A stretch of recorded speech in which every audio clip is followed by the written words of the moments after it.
have Adam Kleeberger on today, fierce, tough flanker for Rugby Canada. Over 30 tests with Canada, played in the 07 and the 2011 Rugby World Cups. Played a number of seasons over in Europe. 2011 World Cup, he started the Fear the Beer craze, and he's currently strength and conditioning for Rugby Canada, but he's also moving into talent ID with Rugby Canada. He talks to us about that role. So coming up next is Adam Kleeberger. Welcome back to the Canadian Ruck. This is Jamie Gray coming to you from Rosslyn, New Brunswick. As you might have guessed, that little intro, we've got Adam Kleeberger as our special guest today. Very exciting to chat with Adam here last week, and hopefully you enjoy the podcast. There's a nice picture of him in the lineup if you're watching on YouTube. As always, love hearing from you. We're on Twitter, Instagram, Facebook, email. Watch, listen, subscribe, and follow us. Make sure you follow. Make sure you subscribe on YouTube, Spotify, iTunes, Google Podcasts, or CastBox. Those are the locations where you can find our pod. And just let everybody know we still have a couple of hoodies left. Beautiful Canadian Ruck hoodies. If you're interested, please let me know. There's a couple still available. The rest went pretty quick. A little feedback. I want to give a shout out to Tobin Hammerberg. He sent me a nice email thanking me for the content. Appreciate your feedback, Tobin. I'm not sure where you're from, but I'm glad you're listening. You're able to hear some good rugby stories about some great Canadian rugby players and a couple of internationals thrown into the mix as well. So we're changing up our process today. Normally we would do a little bit of breaking news, maybe talk about gray area, just something that I guess I'm stumped on. I want to challenge you to think about. We're just going to kind of do a quick recap of our pods. So in case you didn't know, we have a website now where everything's kind of hosted. It's the canadianruck.weebly.com. All right, so the canadianruck.weebly.com. Check it out. Homepage kind of gives you a little bit of breakdown of what the Ruck's about. And then when you scroll down, you're going to see some still shots of the Zoom video calls of the guests that I've had on. All right. And so these are just for the video calls. If you click a link, so if you click the Filmac link, it's going to take you to that YouTube link, etc., with all these other fine guests. Right. But the next page over is where you're going to get to all our pods. So the first handful or so, we didn't actually get to do videos. Unfortunately, we didn't get onto the Zoom. My son actually recommended that we open up a YouTube channel as well. I think we were 4 or 5, maybe 6 pods in at that point.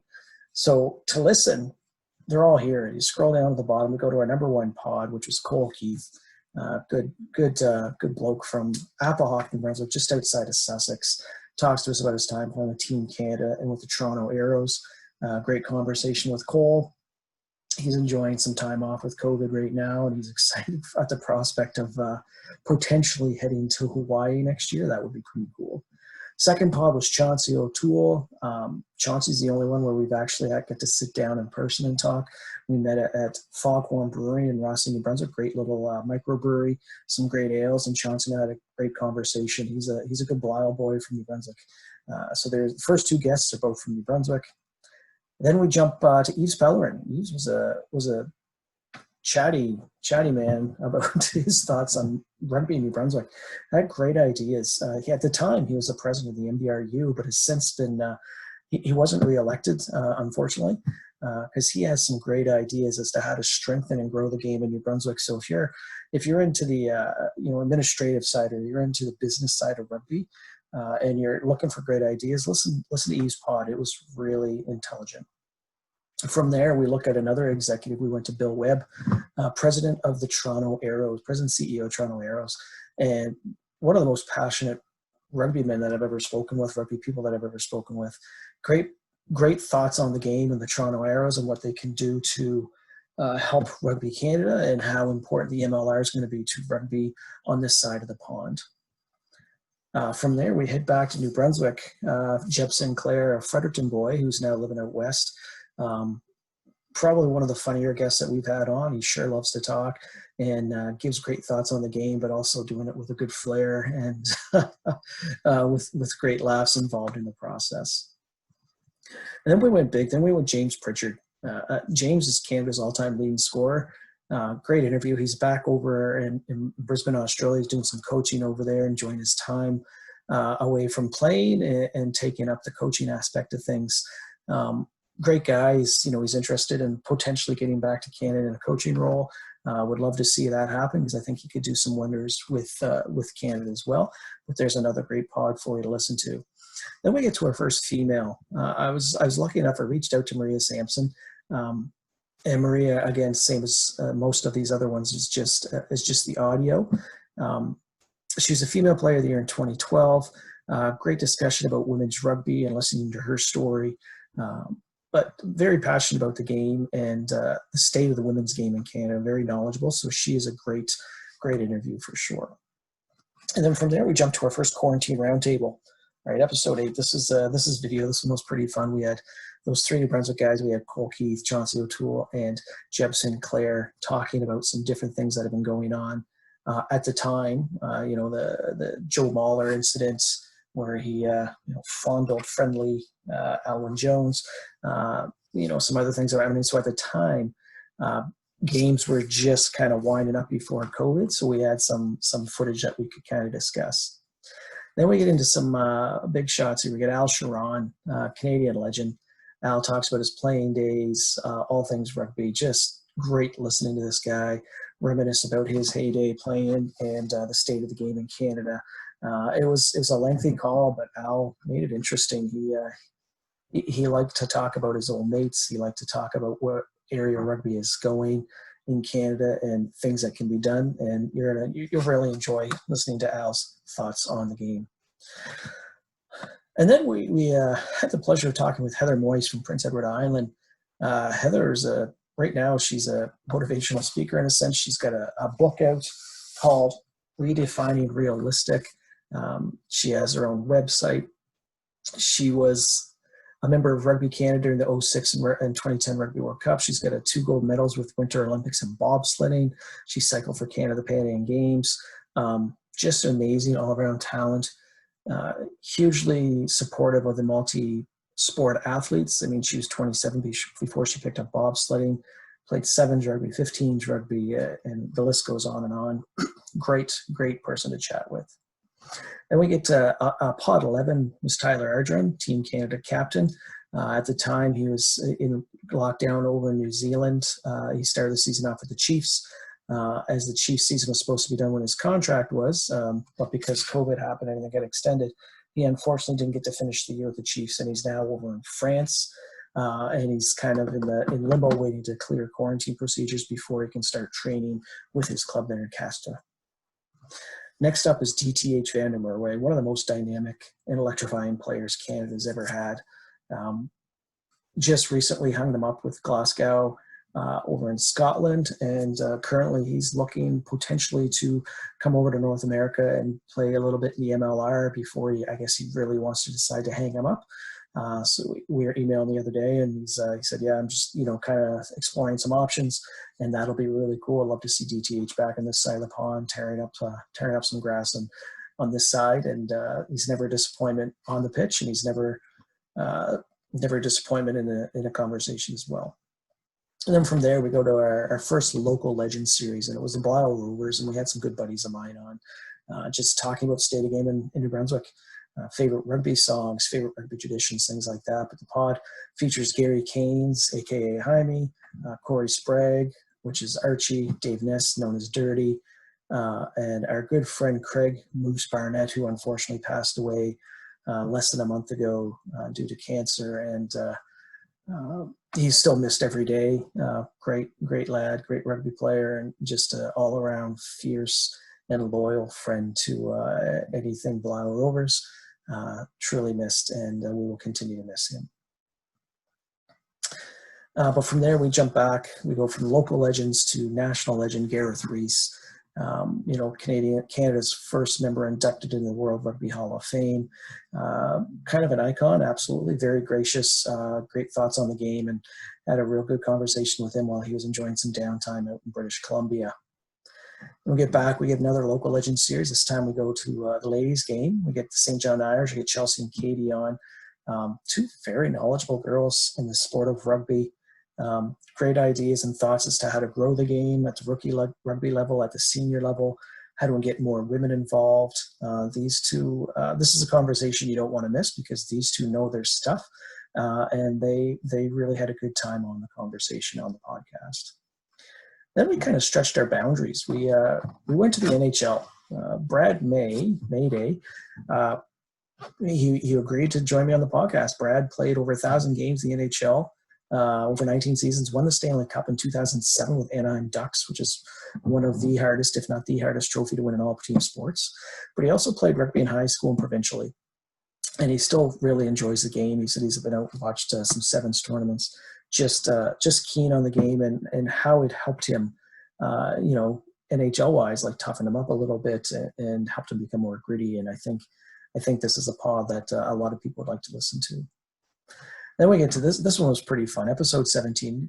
Fortunate enough to Tyler get us on with a Chiefs roundtable. We picked up Sam Kane and Lachlan Bozier. So Lachlan's a dynamic forward, a dynamic flanker for the Chiefs down in New Zealand. He's coming into his own. He's got a really good chance to push for an All Black spot. And then we also have Sam Kane, and we recorded this conversation on a Tuesday night or whatever it was, and I think it was less than 48 hours later that Sam was introduced as the All Blacks captain. So for me, that was a huge thrill, chatting with an All Black and a soon-to-be All Black, and then obviously the future captain All Black, which was interesting. And then Tyler's a very gracious guest, very humble but very funny, and captain of Team Canada. So we had some big names there, which is a lot of fun. And then we get into, one of my favorite pods was Magali Harvey. Very, very outstanding rugby player and extremely personable, just fun. Our first call, she got tied up at her new job and couldn't make it home in time. She was super apologetic, but made up for it for sure, because we had some really good laughs listening to her rugby story and talk about rugby and the state of the women's game in particular in Canada. So you're going to want to sit back and enjoy that. She was a great pleasure. Another good one, Connor Trainer, 7s and 15 star. Talked a lot about his travel and the enjoyment with the game, a little bit playing pro in France, and then really looking ahead to the Olympics in 2021. Like most rugby players and I guess athletes, he's disappointed that there's no Olympics this summer, but for the safety of everybody, that makes sense. So now he's kind of had to refocus and reshift his thinking to prep for 2021. But he was quite funny and enjoyable conversation, and had a really good time chatting with Connor. John Moonlight, legendary sevens rugby star, played some 15s as well, and he's just one of those guys when he's on the pitch, something's going to happen. He's either going to crack somebody hard, or he's going to get a nice line break. And his conversation was the same. He didn't hold back. If he felt something was wrong, he would tell you. And he, like a lot of retired rugby players in Canada, they've turned to firefighting. So John has, DTH is looking into it. Chauncey's a firefighter.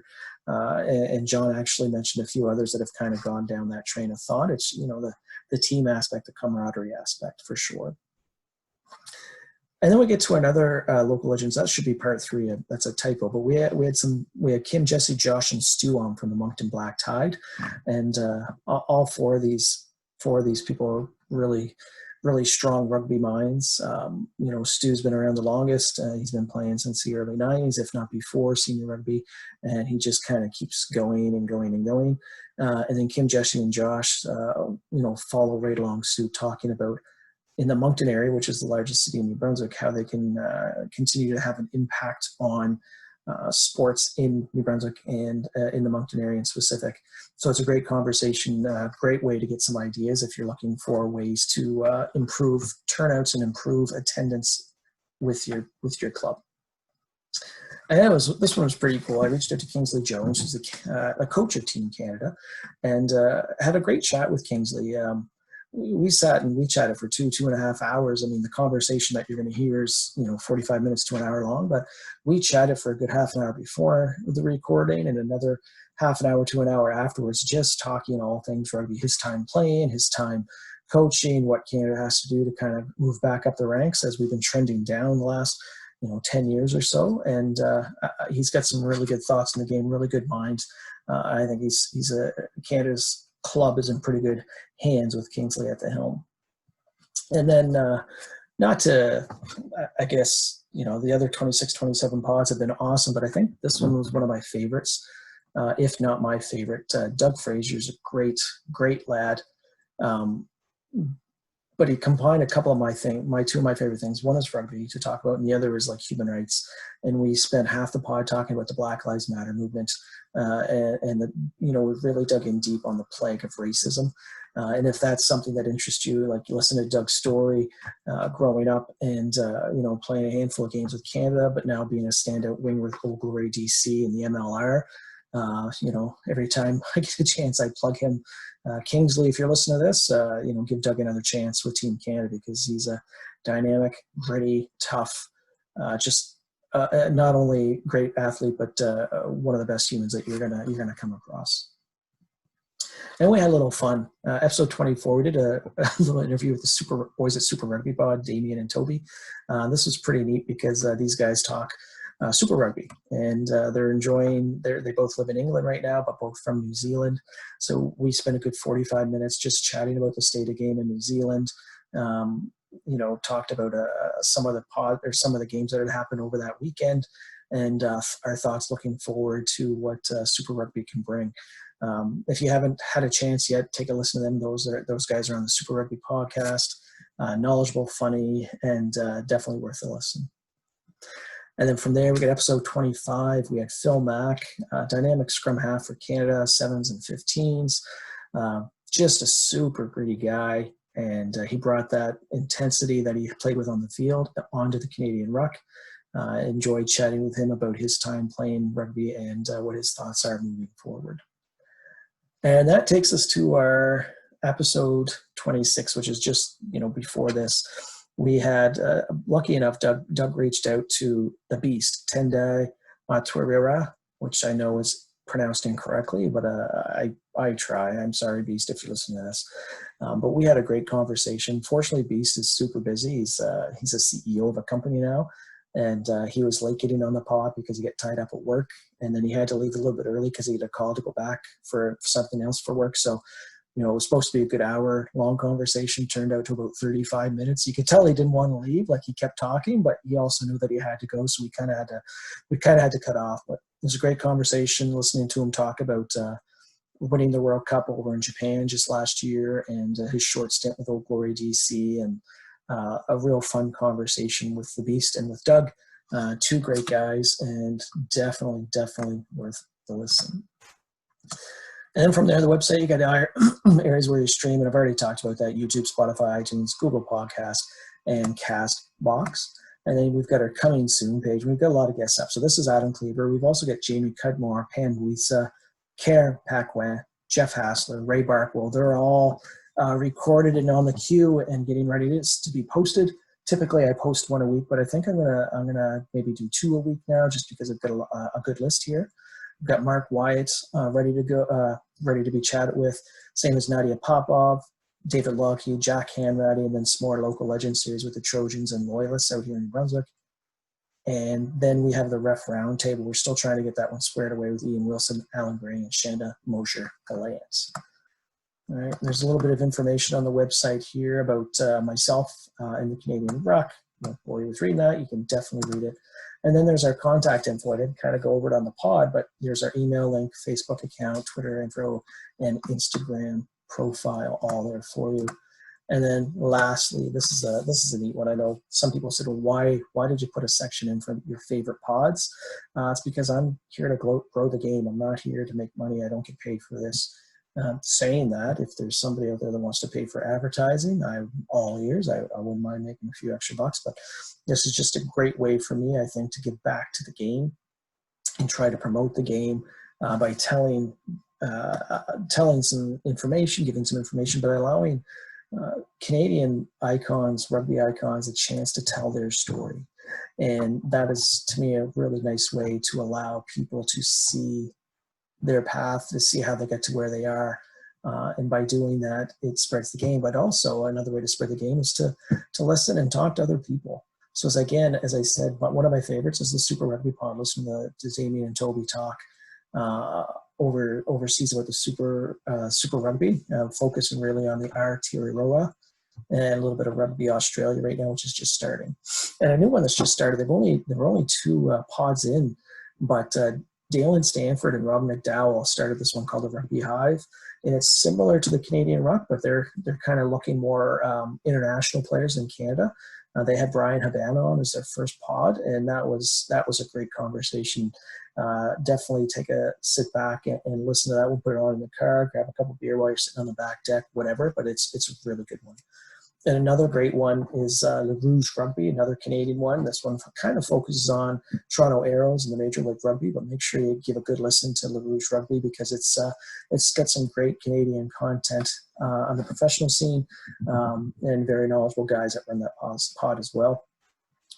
And a few others. These ones are more European in sense. House of Rugby, Egg Chasers, and the Rugby Pod. The Rugby Pod's pretty funny. Andy Good and Big Jim Hamilton are the key guests. Every weekend, Andy Rowe's the host. But those guys throw some great conversational mix in to the Rugby Pod. So, saying that was it's been a lot of fun, and we're going to keep going. So, Adam Kleeberger's coming up on Pod 27, and as you can see, that list of who we have left on tap, we have a lot. We have at least 13 more to go. And I'm just going to keep plugging away because I have an amazing amount of excitement when I get to chat with these guests.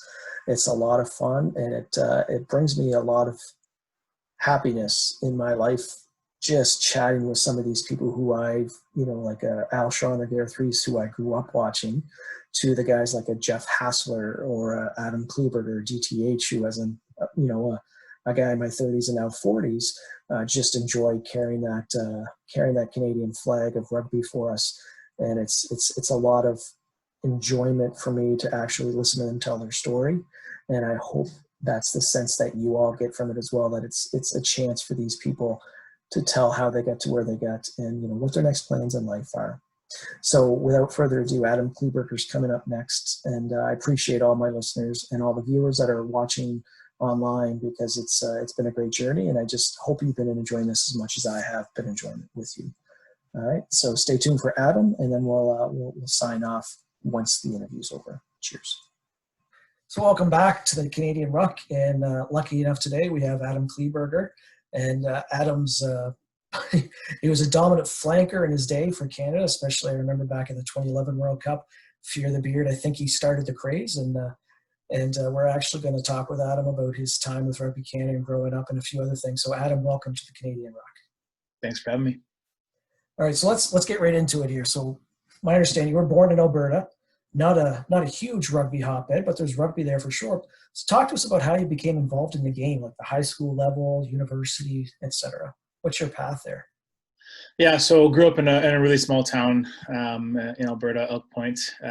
Population was 1,500, and I think that's probably decreased since when I lived there. And I actually didn't start playing rugby until I moved over to BC. So BC was my first introduction to the game. Grew up playing hockey in Alberta, as many of us do, and moved over to the West Coast. And then in grade 8, I was really lucky to have some really influential coaches surrounding me, the Shabani brothers, a guy named Jay Black from the Bayside Club, and then Paul Horn at Semiahmoo Secondary School. And they really put the interest of rugby into me, and I found myself being more and more interested in getting to rugby games rather than hockey games. So at 16, I decided to hang up the skates and put the boots on full time. So that's great. So you started basically, mid-teens, and then 16, it's just kind of developed into that passion. So you finished high school. Where did you go from there? Finished high school, and then I did a half term at UVic, playing with Doug Tate, another really great influence. But I'd always had the interest of going overseas to play the game and get some experience. So I actually did my half term at UVic, and then I headed down to Australia, and I played a season with the Warringah Rats out of North Sydney in the Northern Beaches there, which was a great experience. I ended up playing second grade with their senior team. So as a young guy, little baptism by fire, getting thrown into the mix with some of the guys that have been playing for a lot longer than I have, with Australians and other countries, New Zealanders and people in the UK. They start playing the game a hell of a lot younger. So they have a lot more wisdom. They understand the game a lot better. And for me, that was a big learning opportunity is getting into that environment and having some of my fellow players in that team give me some instructions and give me some guidance on how to see the game, rather than just what I'd known in the past was head down and try and bust through. Yeah, it's definitely played at a different level in some of those areas. So it's good that you get that experience relatively early on. Um, so walk us through that. So you left Australia, you had a cup of coffee playing pro in Europe, played a little bit professionally. How did that transpire? Like, what was that experience like for you? Yeah, I mean, I was lucky that when I came back from Australia, I got some opportunities with sevens guys. So I did a couple sevens tours, and then got a bit of an opportunity with the 15s team in 2005. I think was my first cap. Was doing my school, so I was continuing to do my education at UVic and taking opportunities to go on tours when they came available. And then in 2008, after I went to the World Cup in 2007, in 2008, I went to the Rotherham Titans. It's I think it's the championship still, the English Championship League. So played a season there, and again, great learning opportunity playing against a higher level competition. I'd say that was a good realization for me during that stint, that the quality of rugby, or the level of rugby, is definitely higher in other parts of the world. But I would also say, having had the opportunity to be in a full-time training environment when I was here previously, that I think we have one of the better training environments. We do have a lot of the facilities that some of these pro setups don't even have. And we have a lot of the support personnel, whether it's nutritionists or sports psych. And I do think within Canada, our training environments are one of the better ones that I've been a part of. That's pretty cool to know. I don't think many people would have understood that what Rugby Canada can offer is better than some of the pro athlete or the pro teams over in Europe. So that's really interesting for sure. So I guess let's follow that up. Major League Rugby now, kind of 2.5 years in, and kind of gets shut down, but not much you can do about that. How do you think that's going to help rugby in Canada, rugby in America, like rugby on this side of the pond, where we now have professional rugby to help train these guys, so that, like you or Chauncey, whoever, if you want to play pro, you had to go overseas, and then sometimes you would miss those national games. Maybe you miss some caps because your pro team won't let you leave your contract for an extended time. How's that going to help our boys over here on this side of the pond? Yeah, I think I'm a strong believer that competition builds success. So having more higher quality teams that our players are involved in gives those players that opportunity to see what the game is like from a higher level. And I mean, no disrespect meant to some of the local rugby that we have here. It is a good level, and we're really fortunate that we have some quality games across the country. But it is a big step from playing club rugby to then stepping onto the international stage. So I think the MLR gives us a really good stepping stone. It gives us a bit of a higher quality competition. The guys are in professional environments, so everybody who is there to play rugby. It's not something that people do as a weekend gig. And again, nothing wrong with that. I think there's a huge upside to rugby and the social side of things as well. But it's just so hard to take that leap from playing social rugby on the weekends and then jumping into the internationals. Yeah, 100% agree. It's I think it'll be great. It's just obviously it's in the infancy stages, but when you can draw some big names across, like the Beast and things like that, it's just it's going to add to the league itself and help those players become better. You speak about the social rugby, and I think absolutely it's hard to make that jump even from like the Castaway Wanderers or something, up to the next level. But it's also great for rugby when you have those local clubs, so that players that don't have the skill to move on, they have a place to play for 20, 30 years and stuff like that. So let's talk. You kind of briefly mentioned the '07 Rugby World Cup. Walk us through that a little bit. You were kind of a bright-eyed rookie maybe in '07, and you just had your first cap in '05, you said. And talk to us about, I guess, about those two chances that you had to represent Canada at the World Cup. Yeah.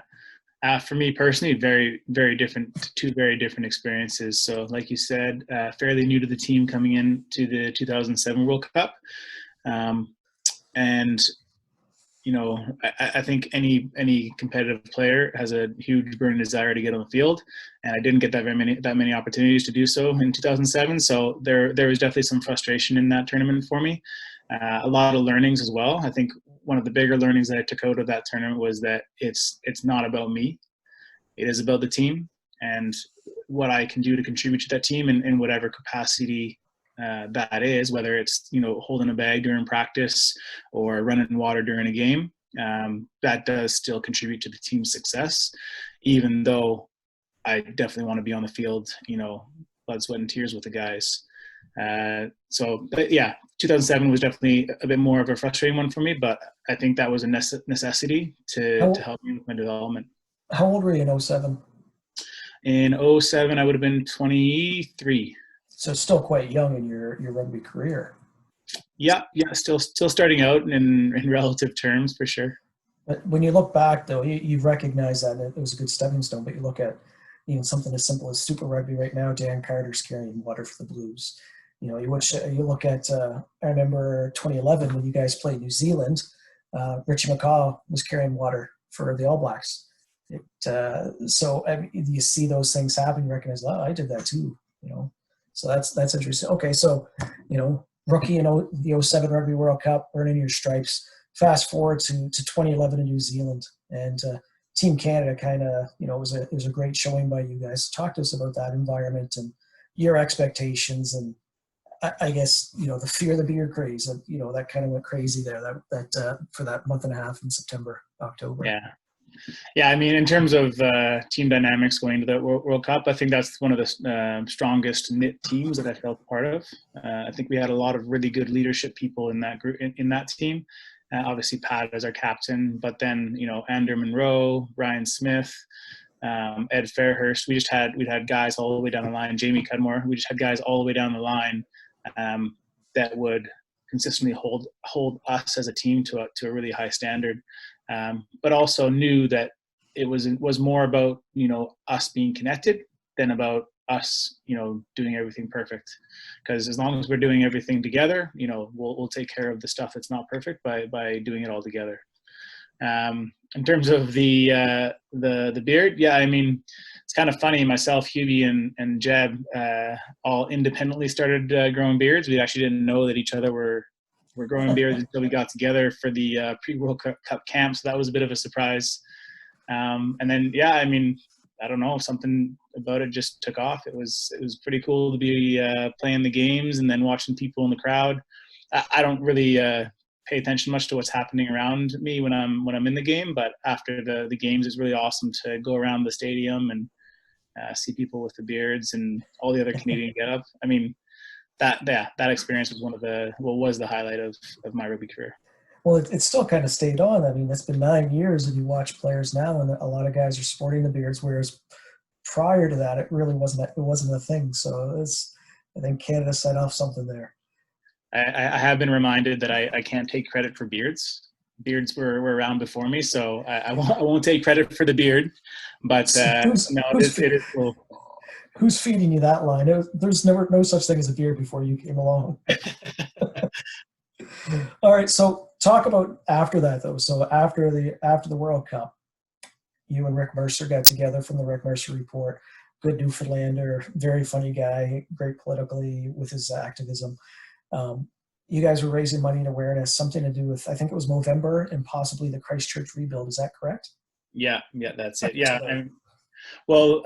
So I think while we were playing games, I think Rick Mercer actually made a comment about me and my beard in one of his shows. So we knew that he was aware of something, and then I had mentioned to some of our marketing team that I'd like to if I can raise some money for charity if I'm gonna shave the beard off. And to be honest with you, I didn't have a lot of involvement from that point forward. They kind of took it and ran with it, and I just was told when to show up, and I'm good at being at places on time, so that worked out. That's the athlete in you, I guess. Yeah. So that's still pretty cool, though. You're able to contribute to Movember. I took part in that for quite a number of years, and helping with the Christchurch rebuild after that earthquake, I think was pretty impressive. And I mentioned to you before the pod, I was on with the guys from Super Rugby, and they were commenting about the 2019 World Cup and how amazing it was to watch the Canadians go down and clean up after the devastation, the monsoon, the typhoon that hit there. And he said, both of them said like no other teams did that. Here's the Canadians, 30 of them out slogging away, and they said us as Kiwis and other rugby people around the world like have a newfound respect for Canada. That's something that you did in 2011. I think it's just something that in Canadians' hearts that we like to do our best to help people when they're down, right? Yeah, no, I agree. I think that's probably a bit of a Canadian identity, not necessarily a Canadian rugby identity, but us as an entire nation is, we do want to give back to the global health, and we want to make sure that our fellow humans are doing well. And the Christchurch Relief Fund. I had the opportunity to live in New Zealand for a little while, and got a chance to visit Christchurch after the earthquake, and that's something that when tragedy strikes, that's when we have to bond together. So it was great to have that opportunity. Awesome. All right, so we're at a segment now, Adam. We call the quick fire. So I've got about 20 short questions here, just something to kind of our listeners to understand you as a person a little bit better. So they're for fun, but you can be serious, you can be fun. It's entirely up to you. So first few kind of have to do with rugby, and the rest are kind of at you you and your personality. Cool. All right, number one, best team you ever faced. Georgia in Georgia. Really? They're tough. It's a very tough place to win a game. It's a very tough environment to play in. Those guys have a hell of a lot of national pride. Awesome. All right, best player you ever faced. Probably Jerome Kano. I actually had the opportunity to meet him when I was living down in New Zealand, playing there, and one of the nicer guys that I've ever met. He went out of his way to introduce himself to me, and we sat down and had a bit of a chat. But he was a challenge to play against. He's got size, he's got some speed, he's got some strength, and he can move the ball around too. Yeah, he'd be intimidating, I think. All right, toughest player you ever faced, and it could be Kano, but the toughest player. I usually say the guy that you don't want to look up and see coming at you one-on-one. Yeah. Nobody will answer it that way, but that's usually what I try and give. So. My immediate thought is Gergodzi from Georgia, and just for the same reason that Georgia's a hard place to play rugby, is he sort of epitomizes that nationality, just a really hard man to bring down, and has a work ethic that is symbolic of his nation's work ethic. Fair. All right, 7s or 15s? Both. I don't know. You got to choose. I mean, there's benefits to both. I mean, tour culture is very different on both teams. 7s is really, really enjoyable but exhausting. Yeah. I've never been as tired in a 80-minute game as I have in a 14-minute game, which surprises the heck out of me. Yeah. But there's something about being with a big group of guys and trying to achieve something as a whole in the 15s game. So it sounds like 15s. I'm not going to give you an answer. Best match you were ever a part of? I got 2 there too. I'm not going to be sitting on the fence. One is Churchill Cup against France A. The Churchill Cup. What's that? I missed the Churchill Cup. Yeah, no, that was a fun one to be part of. Pulled out a win on the very last play of the game in that one, and that France A team had some pretty good players in it. And then, Tonga World Cup 2011. Fair enough. That's a good game too. Favorite rugby tradition? I mean, post-game hangouts, whether that's with a beer or not, but just post-game spending time with your opposition and shaking their hand, and that's something that you don't see in. I can't think of any other sport that you see that in, and that's epitomizes my enjoyment for the game of rugby. Respect and camaraderie that goes along with rugby. Yeah, absolutely. Best team you played with? Probably, the Auckland team from the ITM Cup. So I got 1 year there. Didn't get a lot of game time, but I got a couple games in. And the level of rugby there is high, and they have depth, and they have so many players coming through their development system that we never see on the world stage, but are legit players that probably get a shot on national teams in most other countries. Awesome. Yeah. All right. Best nickname. Doesn't have to be yours, but just one of your mates. The best nickname. I think Jason Marshall, Meat. Meat. Like just meat. He's just a meaty guy. He's a full meat. Fair enough. Your nickname. Kleebs. Yeah, not original. No. All right. So, who was? Have you been watching The Last Dance, the Michael Jordan documentary on Netflix? I've seen it. Okay. Yeah. Who's your Jordan? Who's your Pippen? Who's your Rodman that you have played with? Okay. Jordan would be.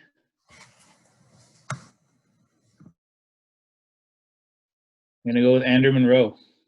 He's a bit of a maestro. He set things up really well. He had a great kicking game, great passing game. Could have a good tackle game, good defense game at times. There was times. Sometimes it was hit or miss. Pippen, I'd say, and I go with Carps. Oh yeah. Just consistently, like, you always knew we were going to get out of Carps. He just consistently solid and rarely made errors. Never went backwards in a tackle. Never went backwards with the ball. Just a really solid player. Very versatile too. Yeah. Hooker to 8 to wherever I want to put him. Just don't let him in the lineup. Yeah, fair enough. And Rodman. Are you going to say you? No. Jebby's probably in there. Jebby likes to tussle things up a little bit. Yeah, I'd go Jebby. That's fair enough. All right. Any 3 people you would take golfing, alive or dead? Well, because we're in rugby, I got to go with Smitty. Ryan Smith's always up for a game, although he'd definitely kick my ass. Well, you don't want to take something that's going to smoke you, though. Yeah, well, I'm learning though, right? It's fair enough. And then just other people that I guess not necessarily that I know how they are as golfers, but just people I'd like to pick their brain a little bit. One would be Marcus Aurelius, which is a Stoic Emperor. Yeah, I follow a lot of Ryan Holiday stuff, and so I'm a little bit into the Stoicism stuff. And then we got to get somebody fun in there. Adam Sandler or something like that. Yeah, I'm trying to think. We'll throw. What are we gonna throw in there? Let's go with Maniac Dalla. Sounds fair. He's not intentionally funny, but he's hilarious. Okay, that'd be a good golfing group, I think. All right, got a few of these left. Chips or cookies? Cookies, sweet tooth. What kind? I like peanut butter. Oh no, ginger molasses. I like ginger cookies. The old man cookie, nice. Yeah. Old school. French fries or onion rings? French fries. Poutine or plain? What's that? Sorry. Poutine or plain? Probably plain. All right. Yeah. Favorite beer? Ooh, there's a lot of selection here. I know. That might be, not well heard or well seen, but I do like the craft beers. Yep. I like a hazy IPA. Yellow Dog High Five is probably my favorite. Is that that's out west? Yeah, from Port Moody. Okay. A guilty pleasure.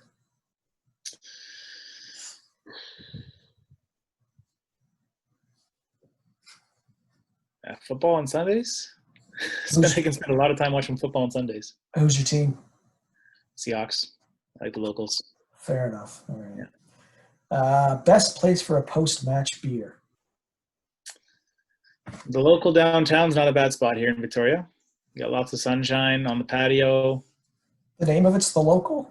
The local, yeah. I like it. It's actually there's some rugby ownership in there as well, so supporting the boys. Nice. What series are you binge watching right now? Well, it was the Jordan one, Yeah. but I polished that off, and I've got 2 left. Don't tell me how it ends.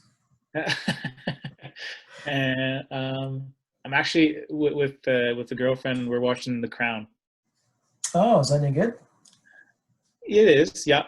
She chose it, eh? She did, but I mean, I'm not gonna say I don't enjoy it. Fair enough. Okay. What's your favorite movie? Top Gun. Nice. You're excited for Top Gun 2? Remakes are never as good as the original, but I'll watch it. Is it a remake, or it looks like he's the actual instructor now or something? Yeah, but it's not the original.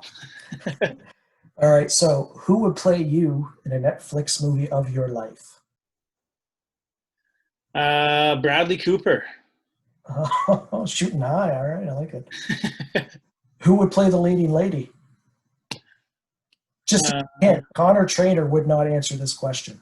Who would play the leading lady? Who would answer that, eh? He wouldn't answer it. Nor would Phil Mack.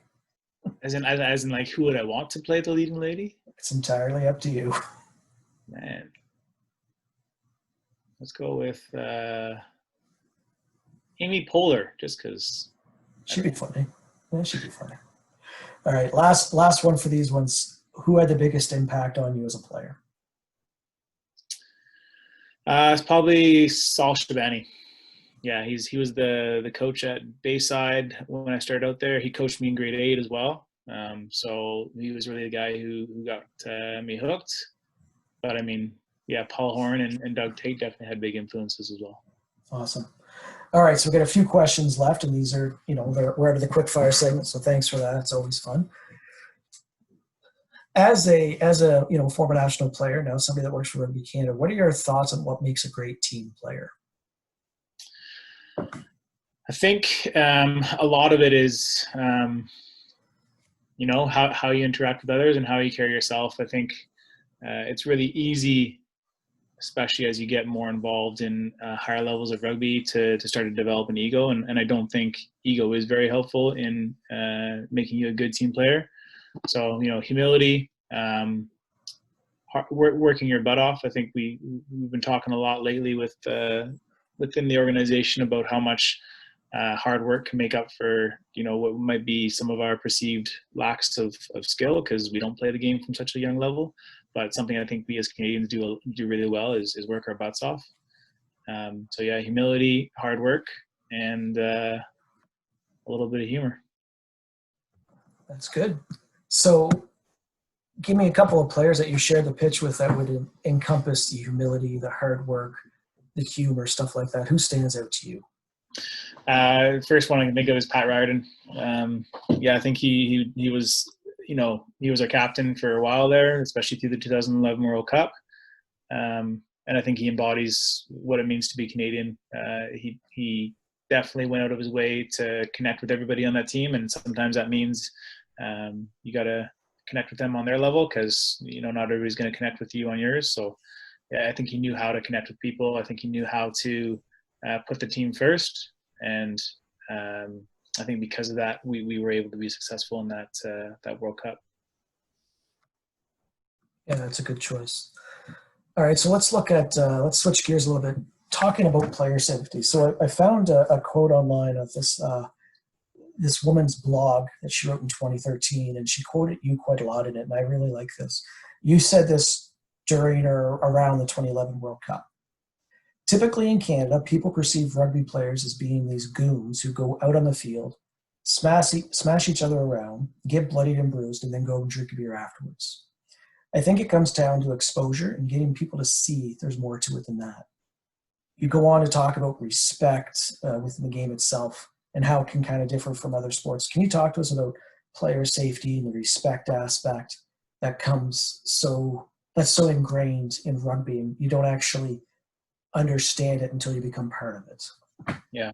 Yeah, I mean, especially from an outsider's perspective, I can understand what it looks like visually, right? Like it is, a high collision, high contact aspect, and you often do have people who are coming off the field with blood, and there's injuries and everything else. And there's definitely those moments in games where you see somebody go down, and it can look pretty scary. But I think we also have to remember that there are lots of points in other aspects of life. I mean, injuries happen and things like that in other aspects of other games or other sports, but also in other aspects of life. And, I worry about getting to a point where we start to bubble wrap things. And I don't say that from we don't need to protect people, because we definitely do. And I think, World Rugby is being proactive in how they're trying to address some of the concerns around injuries and player welfare. I've had some concussions myself, and I know that there's a danger. There's a risk in playing the sport, but it also wouldn't have ever wanted to remove myself from the game because of all the value that was added. There's just so much that could be decided by fear, as opposed to giving ourselves the opportunity to understand what we can do to mitigate the risks. We have our changes in the tackle regulations. HIA, I think rugby is being pretty proactive in a lot of those things, and it's trying to figure out how can we still, allow for people to express themselves through this game, but also make sure that we're protecting them and their long-term welfare. I think that's great. I think if you look at what's going on with Super Rugby in New Zealand, changing the laws around the breakdown, refs being more strict on offside, being more strict on players coming off their feet and rucks and stuff like that, I think that adds to it as well. I think that's great. So not to put you on the spot, but what would you say to a parent that says, like, Adam, my kid really wants to play rugby. She's a 15-year-old girl. She's never played before. What do you tell that parent if they come up to you and ask you about that? Well, I just say, like, knowledge is key. Give yourself an opportunity to go and experience what it is to be a part of the sport. And that doesn't mean you have to jump in and play your first game, having never been involved before, but go down to the club and, ask some people about it and start to get an understanding of what it means to be a rugby player and how is a tackle coached. And, I think if we just look at it from an outside perspective, it can look scary. But if we get into the deeper understanding of it, that probably would clear up a lot of the concern. Yeah, I think so, especially if the parent's willing to sit and have a conversation with somebody that's knowledgeable and can help explain what's happening. That's one thing I like about coaching rugby as opposed to when I coached hockey and baseball and other sports. For me, I walk the sidelines, and a lot of times I'll mingle with parents from both sides of the team because they'll ask, like, what's that penalty? Why is my team get in trouble? What did my son do? And you can commonly say, well, this is what happened. And parents are like, great. You can't do that in hockey. You're starting to fight in the stands more than likely, right? So, and I love hockey, but it's a different beast. For sure. So you're working at Rugby Canada now, talent ID and strength and conditioning. Is that correct? Moving a little bit away from the S&C stuff and more towards talent ID. Okay, well, talk to us about that. Like, when you're looking at those ID sessions, what do you look at? You look at talent and skill, you look at character, heart, team dynamics. I mean, you've talked about some of this stuff already, but if you're looking for, the next U18 player, the next U20 player, looking for guys that you can develop towards the national team, what are you looking for in your role? Yeah. I mean, and talent ID is a really complex thing, because you're right. There's those traits that are inherent, or those traits that you can't train, like size. Like how we can't train somebody to be taller or bigger. Well, I guess in the gym we could in some ways, but Not taller. Yeah, no, there's certain things that we just, those are genetically inherited or genetically influenced, and we can't make a big difference to them. But then there's a lot of other ones that, player skill, their technique with tackles or whatever else it might be, that are trainable, and that's almost like a development tool as well.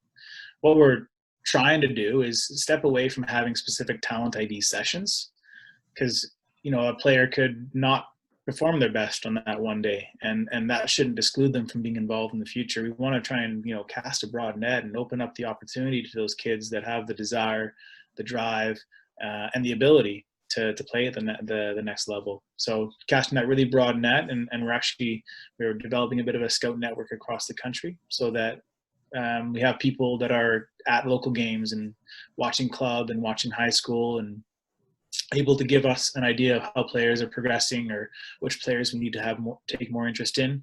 We have limited resources to be able to support a large group of athletes, so we got to be a little bit more targeted with the ones that we are able to support, and then give them the training and the tools necessary to compete at that next level. A So lot of those. Sorry, go ahead. I was just going to say, so what do you do if, you send me a text someday and say, listen, Jamie, what's the under 18 age group? What's the high school age group looking like in Southern New Brunswick? And I said, well, there's these 3 kids that, I've met. They're super great kids. They've got great character. They've got a ton of skill. But we're in New Brunswick. What can happen for those kids on the Atlantic coast where BC is so far away, right? That training ground. What happens then? Like, what are those steps? So yeah, and the idea is to just start to get people involved in the system. So at this point, we have nationally, we have our U18, we have our U20, we have the Pride now, which is a really great introduction because we didn't have anything to support players in that sort of gap. The Yeah, well, MLR, like, what's that? Jamie Cudmore's going to be on in a pod here soon too. So Oh, nice. Yeah, he'll have some information to share about that, I'm sure. So having the Pride is a great program that exists between those age gaps. And then, as you're saying, we got the MLR coming in, and then there's still the 7s and the 15s national teams as well. So it depends on where the player is at with their development and their age, and trying to get them involved in either like a regional ID camp, so that we can have them involved at a higher level and they get some exposure, as well as potentially put their hands up to selection for that national age grade team. We don't, the reality is we don't have academies across the country. We have really good people across the country that are doing some really good things, and we're going to hopefully be able to leverage that a little bit.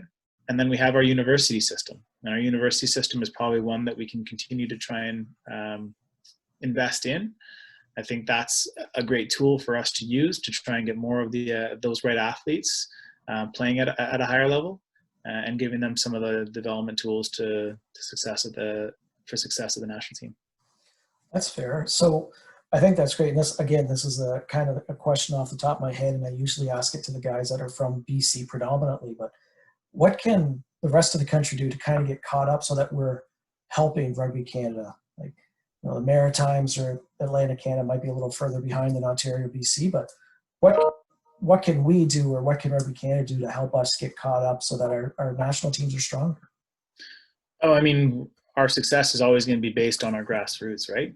Like the ability for clubs to engage with players and just get them interested in the game, get them playing, get them excited about it, and give them a little bit of coaching. Like, we don't necessarily need them to have these elite academies. I don't think that's necessary across the country. It'd be great to have, but at this point, it's just trying to get players to continue to be interested. I know sometimes it's a struggle with, like you said, the concerns around injuries and stuff like that.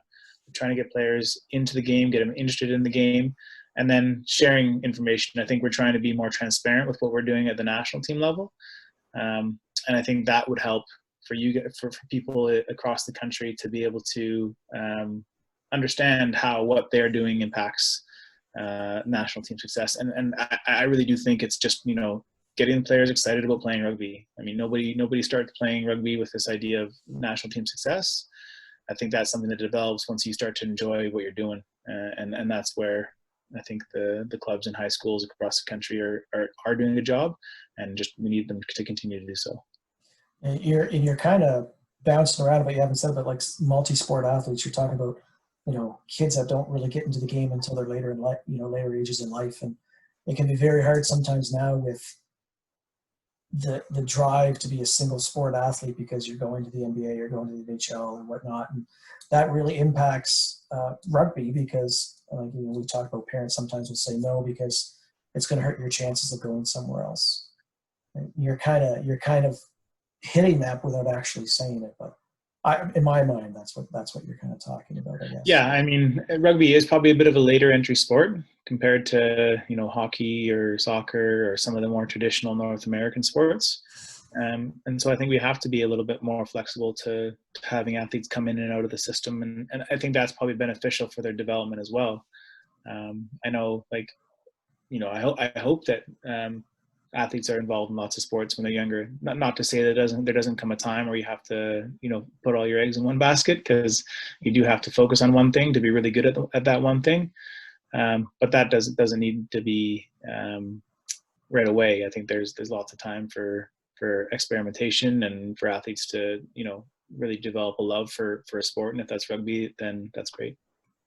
So last question, Adam, and it's not really a question, but love to hear some old rugby stories, something, something funny, something.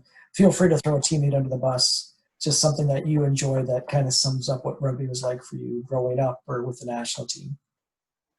I mean, I just had some really great experience. I mean, as much as you enjoy playing the game, and that's why you're there and why you're preparing, I just had some really great times with guys on tour when we're not on the field. And everything's PC, unfortunately, but yeah, just going out for games of golf, or I remember we had a day in Arizona, and we did like an amazing race thing where we had the different checkpoints we had to see. We did the same thing in Whistler, where we were given, I think, $1.50, and we had to collect all these different tokens and bring them back to the training center. So yeah, sometimes really hard work. I remember we did the gross grind. We've done some other like really grueling physical things.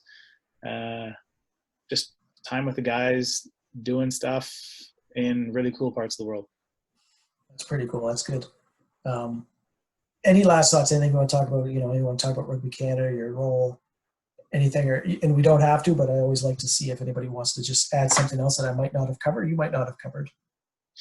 Yeah, I mean, just to give a bit of more clarity to my role. So I am pretty new into it, but we realize that we haven't done a great job at supporting athletes that have the desire to play at the next level. And that's what we're trying to create. And like I said, it is casting a really broad net. It is trying to collect information from across the country from people who are in those regions. There's no way that we, here in Victoria can understand what's going on in New Brunswick as well as you can. So it's stretching our network and making sure that we're connecting people in the regions that have, who are at the games and have eyes on the players. And then, that transparency piece is huge. So we do want to have reports on players and how they're doing. And then hopefully there's a two-way street where we can give you guys the opportunity to see which players we're interested in. And I hope that that's a relationship that we can continue to build with each region, because there's definitely potential across this country. There's some really talented guys that either don't get involved in the game because they get pulled into other sports, or they're not ever given the opportunity. And we're hoping to capture more of those guys and give them the opportunities that hopefully they want to take advantage of. That's great. Hopefully it does work out, and that you cast that net, as you say, and find a whole crop of players that are able to move up, both male, female, and continue moving Canada forward up the world rankings and doing well. Anyway, Adam, thanks very much for your time. Really appreciate it. It's been an honor talking to you, and all the best with your talent ID and staying safe during the COVID. Thank you. Appreciate it. All right, great stuff. Thanks, Adam. Thanks for coming on today. It's a pleasure chatting with you and gaining your insights on rugby in Canada, especially the Talent ID program. We hope that turns out to be a great resource for Rugby Canada. So thanks for your efforts in that job. And thanks for your efforts as playing for Canada as well. I'd love to have you back on again. Maybe at another date we can do a little roundtable. But got a few good guests coming up over the next little while. We have Jamie Cudmore on deck. He'll be coming up. His pod will be released shortly. Shortly after that is Pam Buisa, up and rising 7-star on the Canadian national team. Talks to us about her role with Canada and also the Black Lives Matter movement. And we have Karen Paquin. She was absolutely hilarious to talk to. She also does ice canoeing, which is a real thing. I had never heard of it. She sent me some YouTube clips. It looks pretty intense. And then we have Jeff Hassler, great guy, lots of fun to chat with. You'll enjoy that conversation as well. Shortly after that, we'll have Nadia Popov. Nadia played for Rugby Canada, and she's also a mental health advocate, so that's going to be an interesting take. And then we have the legendary Mark Wyatt will be coming up shortly as well. Mark, mainstay for Canada back in the 90s. At one point here in St. John, I watched him play with Canada against Scotland, and he had kicked 20-some points, which at the time was the world record for most points in a game. I think it was around 28. I'd have to double check my stats, but we're excited to have him up as well. Parts of the world, COVID's dissipating a little bit, knock on wood. Other parts, it's on the rise. Here in Atlantic Canada, we are, knock on wood, one of the safest places around. It's nice to see, but we're still taking our precautions. So thank you to everybody that's looking after us during these times. As usual, thanks to Ben Sound Music for supplying us tunes.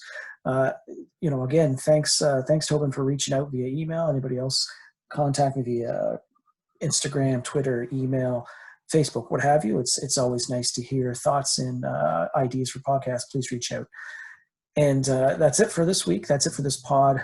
As usual, this is Jamie. And until next time, just like to say, stay safe, stay healthy, stay sane, and keep on rocking.